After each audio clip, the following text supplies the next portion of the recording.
Welcome once again to the Radical Imagination. I'm your host, Jim Bredos. The brutalizing wars in Gaza and Ukraine have unleashed and created countless numbers of profoundly traumatized individuals and communities. The depths of their pain and sorrow will remain largely untreated, unknown, and unimaginable to most of us. The consequences of their experiences will be felt for generations to come and will manifest itself in countless unpredictable, destructive, and self-destructive ways for those victims, their families, and the rest of us. We are all lesser human beings for participating actively or passively in the barbarity. Our guest today on the Radical Imagination is a remarkable woman who has written a remarkable and important book for our times. Nina Cerfolio is an assistant clinical professor of the Icahn School of Medicine at Mount Sinai here in New York. She's an internationally recognized expert on trauma and terrorism and is an award-winning psychiatrist and psychoanalyst. Her new book, Psychoanalysis and Spiritual Perspectives on Terrorism, Desire for Destruction, is a major contribution to the literature and offers a spiritual path of healing that transforms the pain and trauma of terror into an interconnectedness and harmony. Nina's own personal journey through terror led to this book. And as she points out so eloquently and courageously, my writing this book is a willful act against tyranny. My defiance and determination allows me to not only survive, but to flourish. Well, that's a remarkable way of putting it. Nina, there you are. Hello. Hello. It's so to have you here. Yes, it's so wonderful to be here with you. Thank you so much for the opportunity and your time. Well, it's my pleasure, and it's a total blessing to have you. And it's unfortunately, but your book is so incredibly timely as we daily look back or look at the stuff that's going on around the world. And but let's begin with your own personal journey, which is pretty unbelievable. So let's introduce that to our discussion, to our audience, so they have a better understanding of the background and what makes you tick, what made you write this book, and what you were involved in, your own personal journey that gives you such an understanding of what's going on today. Yeah. So I grew up in Paterson, New Jersey, to the age of 6, and my dad was a urologist, and he was very hardworking, very dedicated to his patients. And I grew up with the sense of being marginalized, I think in part because I'm a woman and I grew up in an Italian male dominant patriarchy. Yeah. So, and I think I was always drawn to challenges, as I think my father was as well. So I was in New York City as a psychiatrist in private practice during 9/11. I had run the psychiatric emergency room at St. Vincent's for about 4 years in the 90s, when St. Vincent's was still there. It's no longer there, unfortunately, for the community in Greenwich Village. But I was in private practice, and I was teaching residents at Mount Sinai, and also Mount Sinai Beth Israel, the psychiatry residents. And 9/11 happened. And I was on the street in front of my office on University Place, as most of my patients did not show up that day, which for obvious reasons, as there was no public transportation was completely shut down. So only the patients that could really walk to me showed up. But I saw both buildings come down. I saw the second building hit from behind, what looked like it. You couldn't see the plane from where I was, but it looked like it was a bomb that went off in the second building. And I saw people very weary, traumatized New Yorkers walking totally full of ash away from the World Trade Center. So I went down there the next couple days to help because You're pretty close by. You could see the World Trade Center, right? Oh yes, from where you yes. My office at the time was on University Place, 88 University Place. So it's literally a mile away from Ground Zero, and you could see the World Trade buildings, and I saw the second one hit, and I saw both of them come down. And I went down there the next day, the next couple days, and basically, initially, when I went down there, someone handed me work gloves. Well, first I should say I had to go through checkpoints because at that point it was shut down to most people, and I could only get through because I'm a doctor and I had proof that I was a doctor, and I said I wanted to help victims. So they let me through, and Soho was a ghost town. There was literally no one in Soho, and that was the only time I think I processed any sense of fear. So I'm very counterphobic, which means I go into my fears, and I'm drawn to fearful situations. That's what I was going to ask you, Nina. You did this very spontaneously. You just walked right into this unknown here, this incredible danger, and you must have somewhat thought about what you're doing, but it was so natural. And if I may just go back a little bit, because I read your book and I was just startled by some of what was going on with your family. Can we go back a little bit? Give us a little background to dear mom and dad there. And yes. Because dad seemed to also, apart from being so productive and competitive, there was a real streak of sadism, wouldn't you say there? And, yeah, no, definitely. Okay, so both of my parents grew up. Well, both of them grew up. They were Depression era babies. They both grew up in the Depression, and they grew up very, very poor. My paternal grandfather came from Italy at the age of 16 and basically welded iron for the George Washington Bridge. He was a tremendous, tremendous worker. And had a work ethic like no one I've seen. He also was very smart, although he wasn't formally educated. He spoke like 6 or 7 languages, had a library that I always loved and admired. And he was very, I would say, sadistic. He demanded that his children work from the time they could walk, really.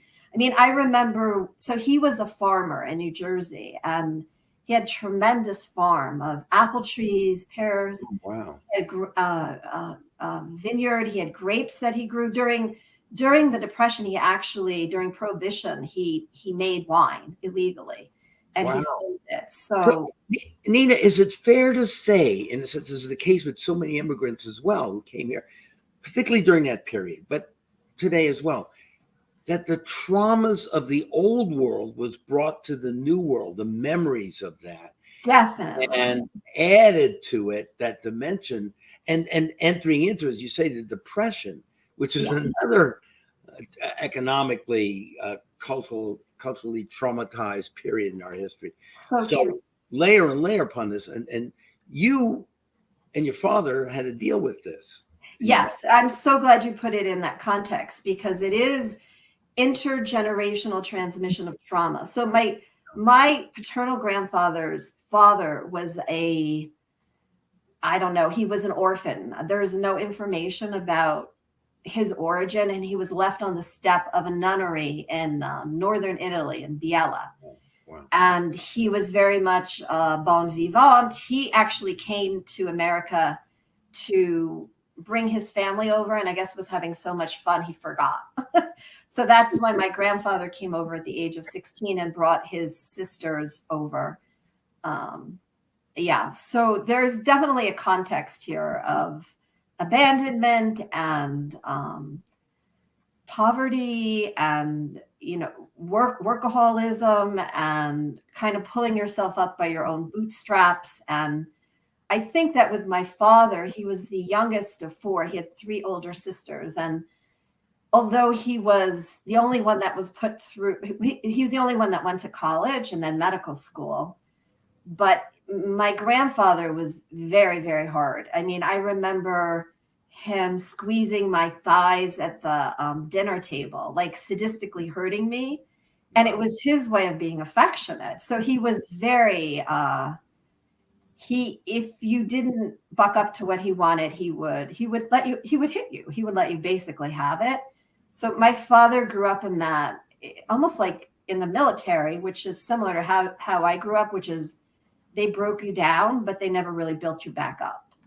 So I think although he loved his mother and father very much, and we went there every Sunday growing up, I think he was very angry at his father. And I think that's partly why he chose urology, because it's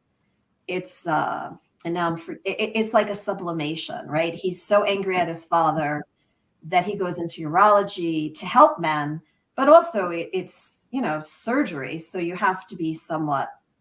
It's always the male sort of branch of medicine that yes, very macho men are sort of attracted to. Exactly. Yeah.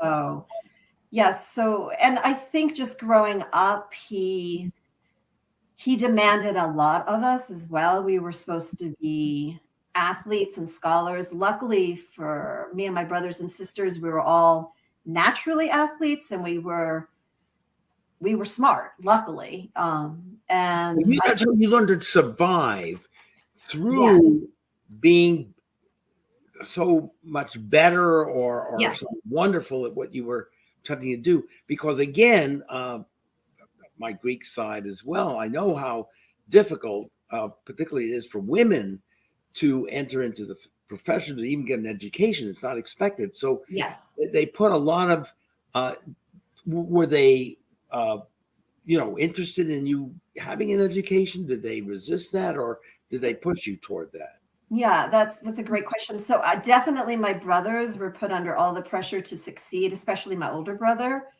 in particular, who was an amazing athlete, could have played pro baseball easily, but got into drugs early as a way to, I think, to deal with all the tension and stress in our family, and pretty much checked out. So with me, I was pretty much invisible. I didn't matter. I don't think my father really knew how to relate to women very well. He was a man's man. He related much better to men. But yet he did want me to get educated and be an athlete. So it was a double-edged sword. I remember I played tennis competitively. I started at 13. I started late. And he would always, on Sunday morning, God bless him, he would read the newspaper about this local woman who had been playing tennis since she could walk, and she had a full-time coach, and she was traveling all over the United States and internationally at that time. We were both around the same age. And I was expected to compete with her, even though I didn't have a coach. I didn't regularly play tennis. I just played tennis in the summer. I did play first singles in college and in high school. And I did eventually play semi-pro when I was in my 30s, when I was running the psychiatric ER at St. Vincent's, because I had always wanted to do that, but I wasn't given the opportunity by my father, where he did give my brothers that opportunity to play. And your mom was sort of this, suffering or all, she was there, but in the background? So really my mother was the puppeteer and my father was a puppet.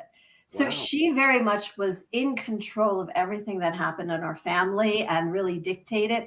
Although if you looked at it from the outside, it seemed like my father was the patriarch, but he was not. He very much acquiesced to my mother, who really controlled everything in the family. Although she played the martyr, she played the victim, she played the very sorrowful wife who had to cook for her Italian husband, and she had to learn a Piemontese diet, which is in northern Italy. They have a very distinct diet, and she resented it so much, but yet she did it. So She She was was from Northern Italy as well, or Southern Italy? no, she's from Chicago, and she's the oldest girl of 12 children. And I think that she was very embarrassed of her mother, who kept on having kids. And I think a lot of her transference to her mother got put upon me because I was the oldest daughter. So, but she was the one who was really mostly angry. Like my dad, he had a large and loud bark, but if you scrape the surface, he was like had the biggest heart. He was a loving guy. He was so faithful to my mother and would never betray her or his patients. Like he was so devoted and just had a really good heart. But you really had to scrape the surface to see that. Unbelievable. So you make your way through medical school. How do you decide then to turn to psychiatry? So I really went to medical school to try to get my father's love because I knew he wanted me to be a doctor. And I initially went into OBGYN, I think also because I was very angry at my mother because I did not feel loved by her. I don't think she knows how to love really in a healthy way. I mean, she tries, but I don't think she was loved properly. So initially I was an OB, and then I switched to psychiatry, which for me was right fit. I mean, I love the surgery of OBGYN, but I didn't like the people in OB and I didn't like the lifestyle. So, And then also you became a psychoanalyst. yes, So yes, help our audience understand there what that entails and what that may mean to yes. your own understanding of the world and writings. Yeah. So most psychiatrists do not do psychoanalytic Right. training. I did my training at NYU postdoc. So I did my training mostly with psychologists who I love dearly. And it took me 13 years to graduate from psychoanalytic school. And I loved it. It was reading things that was very dear to me and important for my soul. And I had a deeper understanding of myself and my family, as well as being psychoanalyzed. And I'm still working with my psychoanalyst, a beloved psychoanalyst who's just amazing. Yeah. Terrific. That's so important. That's such a unique relationship and so very, very important. So now you've taken and are still taking in all these incredible histories of your family and your background and so on, and the gender issues and so on, competitiveness. And how does this then become part of your work in more macro level understanding of particularly mass shootings and larger cultural issues of terrorism? How does it become an interest to you, not just as individuals who are committing the violence now, self-destructive and external destructiveness? How does it also become an issue, concern collectively? How do you then deal with that as a psychiatrist, psychoanalyst? You take that individual data that you've written so wonderfully about in terms of mass shootings, and then also try to extrapolate from that to understanding of the collectivity of violent cultures. Yes. So I very much felt marginalized. So I've always identified with marginalized people. In high school, I would stick up for people that were bullied. Or I even remember when I got my driver's license, I would drive around and try to pick up homeless people and help them in various ways. And I think that's in part why I chose psychiatry as well, because often people who have mental illness are stigmatized, they're shamed, they're made to feel lesser than. And I've always been a champion of the marginalized. So, in terms of with mass shooters and terrorism, I myself survived 2 terrorist attacks. Can you I, tell us about that? Tell us about that. yes, I went down to 9/11 and I initially was moving debris. There was just tremendous fires everywhere and story high buildings of debris. And there was ash falling from the sky. I don't even remember the color of it. but it was very disorienting and hard to even tell where you were downtown. And eventually, we spontaneously, the first responders formed a brigade line, and we started moving debris in an attempt to find survivors. So it was very chaotic when I initially went down there, and there was really no organized effort. And then eventually later on in that day, and the first day I was down there for 16 hours, just spontaneously, there was other doctors down there, although I was the only psychiatrist down there. There was an ER physician, I remember, from Connecticut, and there was an Army nurse, and we started triaging people to medically and psychiatrically treat them. And what happened was we found no survivors except for firemen. There was a whole, I think several firemen that had gotten trapped under one of the buildings that got pulled out. But mostly who we were treating were firemen whose eyes and lungs were burning. And other emergency first responders and family members that had gotten down there before they closed everything off. I mean, I got to comment. It's amazing how disorganized it had been. It was up to you people who were volunteering, who spontaneously went. Yes. I don't know if this is what kind of analogy this is, but what we read about in terms of what happened in Israel there as well, it seemed like that it was just up to people themselves to take care of whatever was happening to them. And definitely. It must be, I mean, even more traumatic to. Yes. Yeah, it was very much chaotic and no organized effort. And I think I was eventually given a surgical mask. I didn't even think about how toxic the air was when I was down there. Although when I was on the news, and I was on the news a lot, I did say how toxic the air was to your eyes, your skin, your lungs, how they would burn for, hours after you even left. And how the head of the EPA at the time, Christine Todd Whitman, had said that they had tested the air and the air was fine. And I even said on the news that couldn't be possible. So she lied.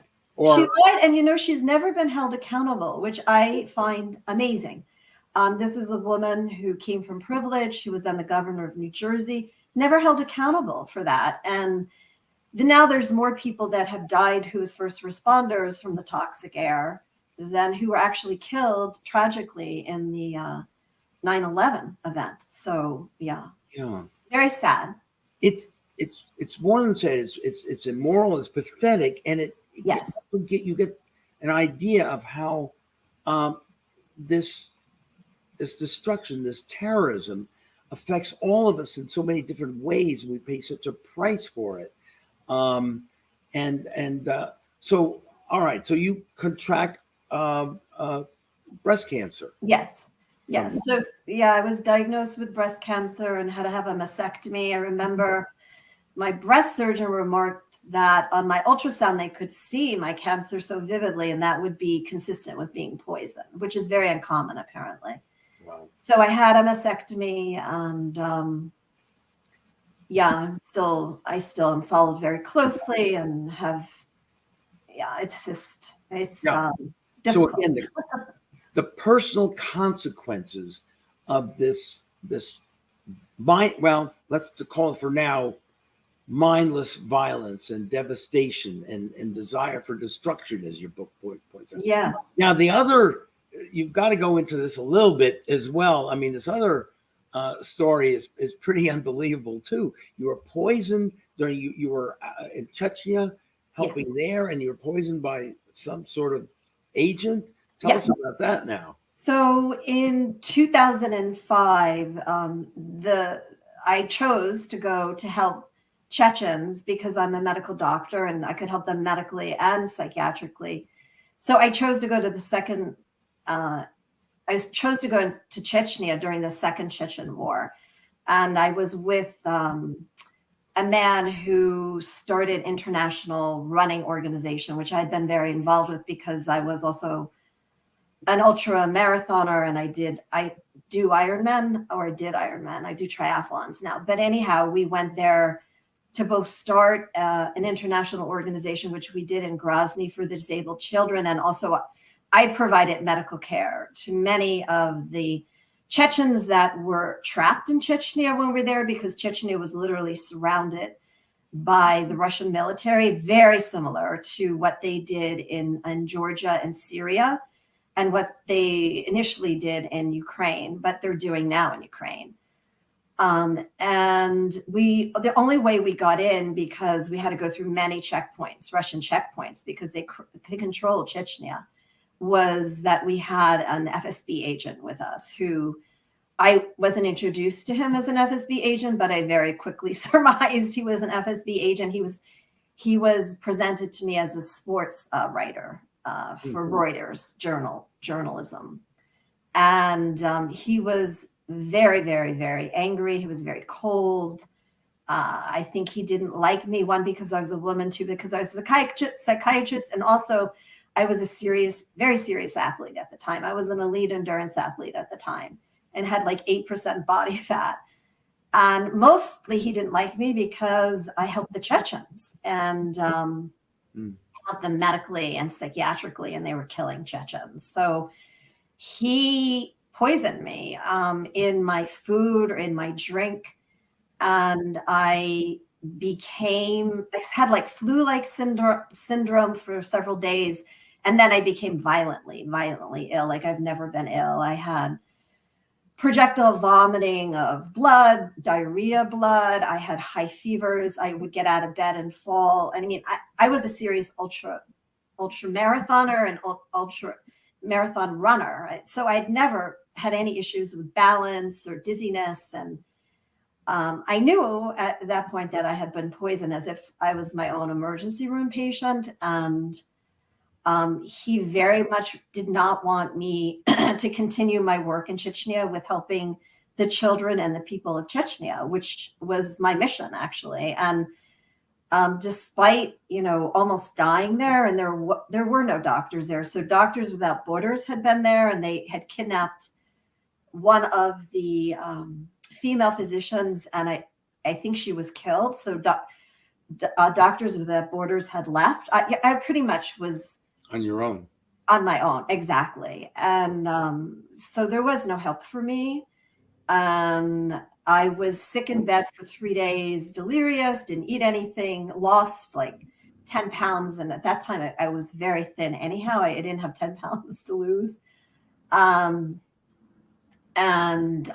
He was upset when I eventually got up out of bed. And I made sure I got myself to Grozny, although I was really weak and I felt dizzy and had fever. I felt like flu-like. Somehow I survived the whole thing. Right. Although it's had medical consequences to this day, as all poisoning victims have medical sequelae. Absolutely. So here's one of the major questions. You take these experiences, incredibly powerful, negative experiences that so many people would turn to anger and hate and perhaps even suicide and forms of violence.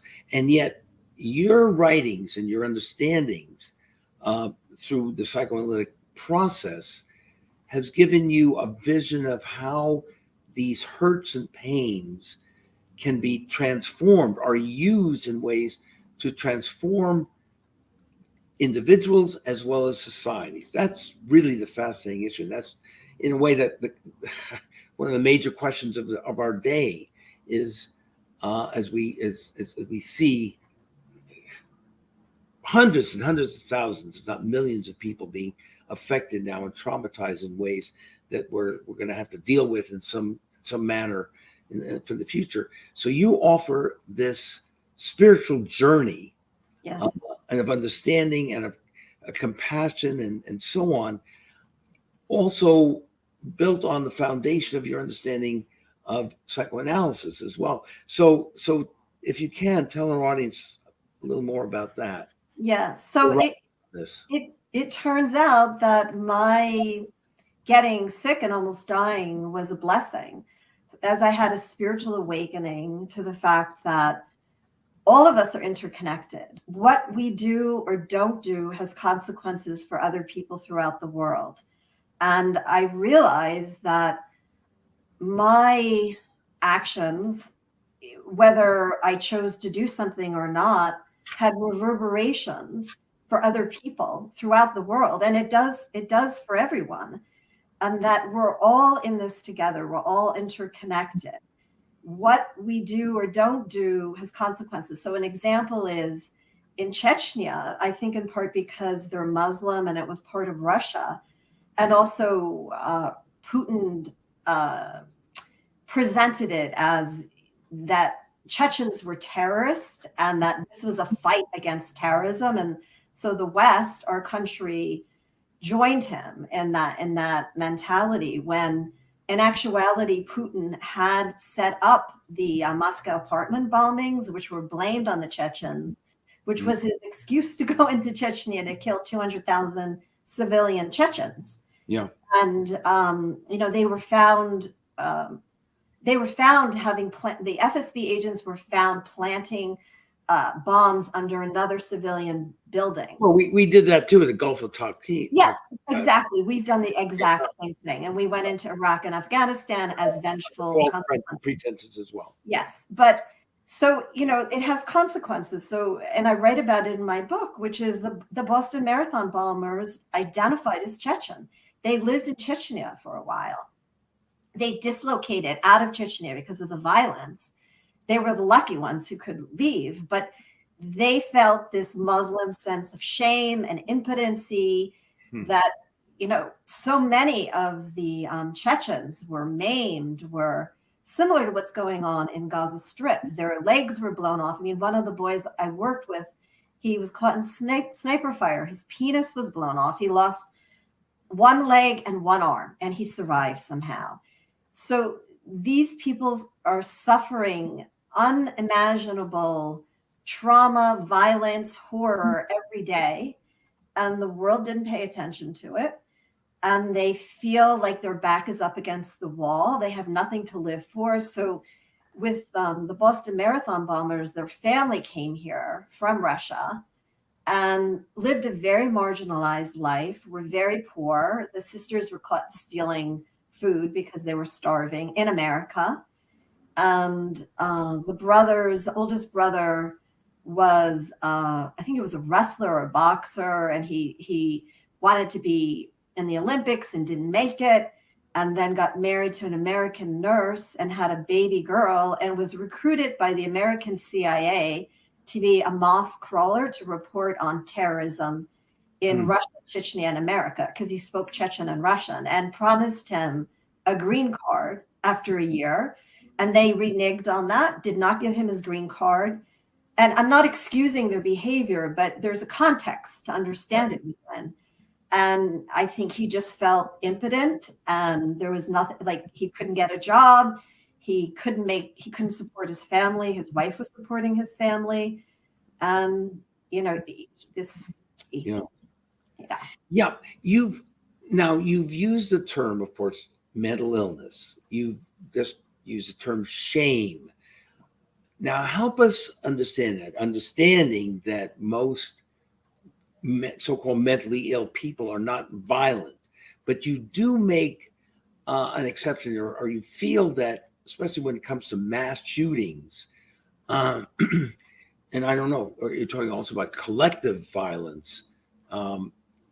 Is that something concerning the issue of mental illness among, let's say, the leadership of any particular country, or help us understand the difference between shame and guilt cultures and the deprivations and the traumas of early childhood and the actual psychiatric label of mental illness? Yes, so important. So to unpack that, really, you have to speak about mental illness and the shame of having a mental illness, which we found in our study. I did a psychiatric study with psychiatrists at Stanford, and we looked at court records, and I also interviewed the forensic psychiatrists who had worked with these mass shooters who had survived, because unfortunately, when they're killed, there's not a lot of information. They don't get psychiatric treatment because often they're ashamed to be labeled mentally ill, or they suppress family history of mental illness. And if they do get into treatment, they're misdiagnosed and mistreated.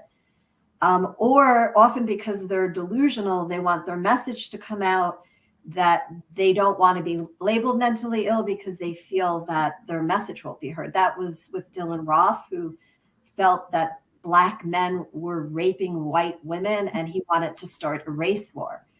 And so he didn't want to get psychiatrically labeled. But what we found in our study was that there was, and it's so important to put this in a context, which you so wisely said, that most people who are mentally ill are not more violent than the rest of the population. In fact, they're less violent than the rest of the population and more likely to be victims of violence. Right.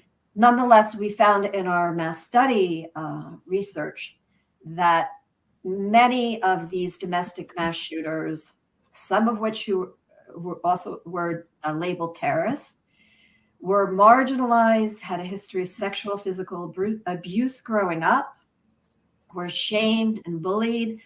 Often their family shamed them for hearing command auditory hallucinations telling them to kill, and did not want them to get psychiatric help. Like one father threatened to send his adolescent son to the military. And this son became a mass shooter and also killed him and his mother. And that they're marginalized, humiliated, shamed, shunned. Often there's a personal crisis that precipitates it. So it's environmentally, it's family, as well as biological, physiological. Yes, exactly. So with the adolescent mass shooter I'm just talking about, he had a family history of schizophrenia, which the father suppressed from a treating psychologist. So he's misdiagnosed as depressed, and he was put on Prozac. And right before the shooting, the family stopped his treatment. So it's like the perfect storm. This poor adolescent boy was really being abused. I mean, here he had three male voices telling him, one telling him to kill, one telling him he was worthless, and the other commenting on the other two. And he had heard voices since the age of 11. And when he became a mass shooter, he was 15. So can you imagine living with horrendous voices telling you you're worthless, a horrible person, and that you have to kill? And that's so important, that lesson that you just, the example you just given us, the lack of follow-up, or we're getting those warning signals and we're not doing the job that we need to do. Absolutely. These people are identified by their family, by neighbors, friends. They're often seen as weirdos. They're bullied. They're ostracized, shamed in school, or out if they're adults in the outside world. They often they have a history of violence. With the adult mass shooters, they had histories of like beating their wives up, for instance, or other violence, and they would be identified as having mental health issues, and they fell through the cracks. Now, let's jump halfway around the world here now. What would you say about, I know you haven't had a chance to meet them and so on. I'm not going to get a chance probably. I've tried. The Hamas leadership. What categorization would you put with them? Is it a sort of religious dogmatism, ideology that sees the world in a very violent way? Is it coupled with certain deprivations and traumas and interactions they've had with Israelis, and is it also a part of what they've experienced within their own culture? Is there such thing as violent subcultures? We know that in sociological terms as well. So help us, unpack all of that. Yeah. So, I mean, such a great question. So, for any person, any terrorist or mass shooter, there's always a reason why they're doing what they're doing. Always. If you ask them and if you're willing to listen, there's a reason. So with international terrorists, which is usually people that have suffered war or bombings, or violence, the research suggests that they don't have mental illness like psychosis or schizophrenia, like the mass shooters do, the domestic mass shooters that I studied. But the current research does show that people that recruit are narcissistic and sociopaths, and the actual like suicide bombers or the actual terrorists suffer from depression. But more importantly to me is the issue which you brought up, which is often they grow up in misogynistic Muslim cultures where they're beaten, they're shamed. Shame cultures. Oh, Yeah. it's a shame culture. It's very similar to what I was brought up in, and that, although much more extreme, right? If you listen Right. to music or have sex, that you're evil and you have to repent. Repent. That's what happened to Muhammad Ali, and he was educated, grew up. So Muhammad Ali was the man from Egypt who hit the first the World Trade Center, the first plane. Right.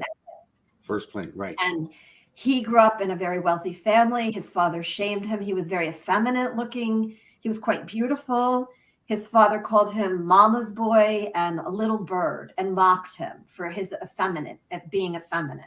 So he very much, I feel, and it's in my book, wanted to prove to his father how masculine and powerful he was. Yeah. And, went through this whole ritual of purifying himself, that he was burning his Western playboy side that had listened to music and had been educated and dated. Bin Laden would fall into that. Bin Laden the same way, exactly. To a certain extent. And I wonder if you could also explain some of the atrocious, brutal gender violence committed against the Israeli women, particularly on October 7th. Again, what is that about? I think it's so much about their sense of impotency and being oppressed. And again, like in the Gaza Strip, that they don't have any, they've suffered such severe narcissistic blows and survived. Like most of them can't leave the Gaza Strip to get a job. And they've been suppressed, shamed, humiliated. They feel like there's nothing left to live for. So they want to degrade these women in the way that they feel they've been, which is very primitive and it's horrible. I mean, it's there aren't words really to describe it, but psychoanalytically, you can understand it, that this is what they feel has been done to them. So they're acting it out in a particularly violent, grotesque, sexual way. Well, let's also be real about this, that those sorts of violent terrorists, and let's throw in a Putin and a Trump on that with their own inner conflicts, they're not going to go see your analyst and sit down for 10, 12 years and figure this all out. Right. They're just not going to. Right. So what, as societies, what could our societies, I think you made a very important point, that the bully, when unchecked, I think you were talking about in terms of Putin, will carry on and keep on that bullying. And yet further punishment or threats of punishment or attacking that person, you can see that with Trump, only solidifies his determination and convincing him that he is right. Yes. So what do you do with people like this? So I'm not sure what you do with people like that, but I come from the belief that you have to empathize with people, like even with Putin. And I feel like I was a victim of state terrorism directly from Putin. It was his FSB agent that poisoned me because I was helping Chechens. That's why I got poisoned. But even if you try to understand Putin, and I do in my book, which is his family, his mother, father, and two brothers were in the siege of Leningrad. Yeah. That's literally the worst. So it would happen in World War II. The German forces surrounded Leningrad, and they basically starved and deprived them. It's basically what he's repeated over and over and over again. He wasn't born yet, but his family was there. And one of his brothers died from starvation and diphtheria. His mother almost died, was in a wheelbarrow of corpses. And the father, who just came back from the front, saw that she was still alive and literally pulled her off and saved her life. And then he was born, Putin was born 7 years later, grew up, poverty, not enough food. They lived in like a 1-bedroom apartment with, I think, 7 or 8 other families. He was bullied and mocked and beaten up as a child because he was small. Small, right. And you can see how his childhood really defined him as a bully. And then there's a story which is well known in Poland that that he in actuality was born to a woman who had an affair with a married man. And then she went to Georgia and she left Putin with his grandparents. And then she remarried and apparently called for Putin to come back with her and live with his stepfather. His stepfather was violent, physically abusive. Right. And the mother sent Putin back to the maternal grandparents in Russia. And those grandparents gave them to a family that had lost 2 boys in the siege of Leningrad. So, right. Yeah, so you can see this. Yeah, this is such an important narrative that we don't get. That's not condoning what's going on, but we're not going to get anywhere unless we understand that.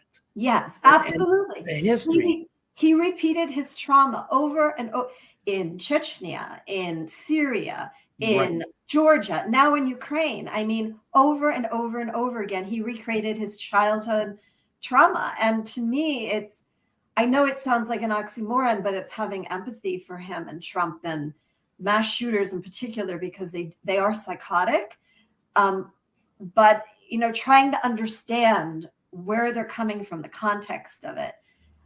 And I don't have an answer really with how you treat them. I think America is having a hard time treating Donald Trump's malignant narcissism, and the fact that he's a bully. And so many people identify with that, as you point out in your book, with my colleague Bandy Lee's understanding of narcissism as well. Part of the answer might be, and I just did a show with them. You don't know the group. It's called Combatants for Peace. And this is, these are Israeli soldiers, ex-soldiers who've gotten together with Palestinians who've served time in Israeli prisons, getting together. Now, they started in 2005. It takes a while for trust and so on, as you might imagine, but they are leading a movement, and very much in terms of what your book is talking about, a spiritual movement of forgiveness and transcendence. Yes. And understanding each other's narrative. Not that they're going to agree on everything, but they're rooted in nonviolence. Yes. And it's so very important. And this, to me, it sounds like the route we should be going. And as well as what your book so eloquently tries to point us that in that direction. Yes, I totally agree. It's understanding that we're all interconnected and intertwined, that Palestinians are so intertwined with Israelis, and that what we do, there's one civilian killed in the Gaza Strip, that's a potential terrorist right there. And that's going to affect the people in Israel, and that action connects the two people in very tragic and consequential ways. And it's really understanding that we're all one, we are one, and that we're just each part a small microcosm of the bigger world. And how can we love each other? How can we empathize more with each other? How can we care more about the people who are being marginalized and shamed and shunned? And I agree that is exactly, I think, the answer. There's been other work that I've read about where even like the one female terrorist who's a peace activist, like she forgave the Hamas, the people that captured her. And I mean, here this woman was taken, kidnapped, you know, not treated well, but yet she had this spiritual sense of we're all interconnected. She apparently had helped escort Palestinians that needed medical aid out of the Gaza Strip into Israel before. Vivian Silver's group. Exactly. So Right. here's a woman that gets it, you know, and these are the people that are gonna provide the answer. People that Although she was killed. I mean, we went oh to no, that's not the one. That's not that's the what one. you're talking about. But you know, in the last minute, this is a whole. We can do 2 or 3, 4 shows on this. Yes. But let me. You're okay. So Freud also. Your book is subtitled "Desire for Destruction." Freud was saying we've got to not desire that, but our better angels, if you will, of love has to take over. Yes. Yes. So Freud talked about the death instinct, which we were all born with, Right. but that, you know, we're taught how to love. And if you're not taught it as a child, you can learn how to love. I teach my patients who they didn't have parents who knew how to love. My parents didn't know how to love, but for whatever reason, I did know how to love. It was innate to me. I was born with that. Thank you. I was blessed. But, you know, I teach a lot of my patients who weren't taught how to love themselves and the world how to love. I mean, I'm still learning how to love myself. It's not like I'm so great. I'm very hard on myself. So, but I always wanted to champion the marginalized. So in that sense, I felt like I was loving. You have done that. You have done that, and this is an incredible book. I encourage our audience to get it. It's a remarkable book. You're remarkable, and thank you so very, very much for being on the show. It's such an honor. Force of love. Oh, I love it. I love radical love, and I love what you do. It's so important, and thank you so much. Thank you.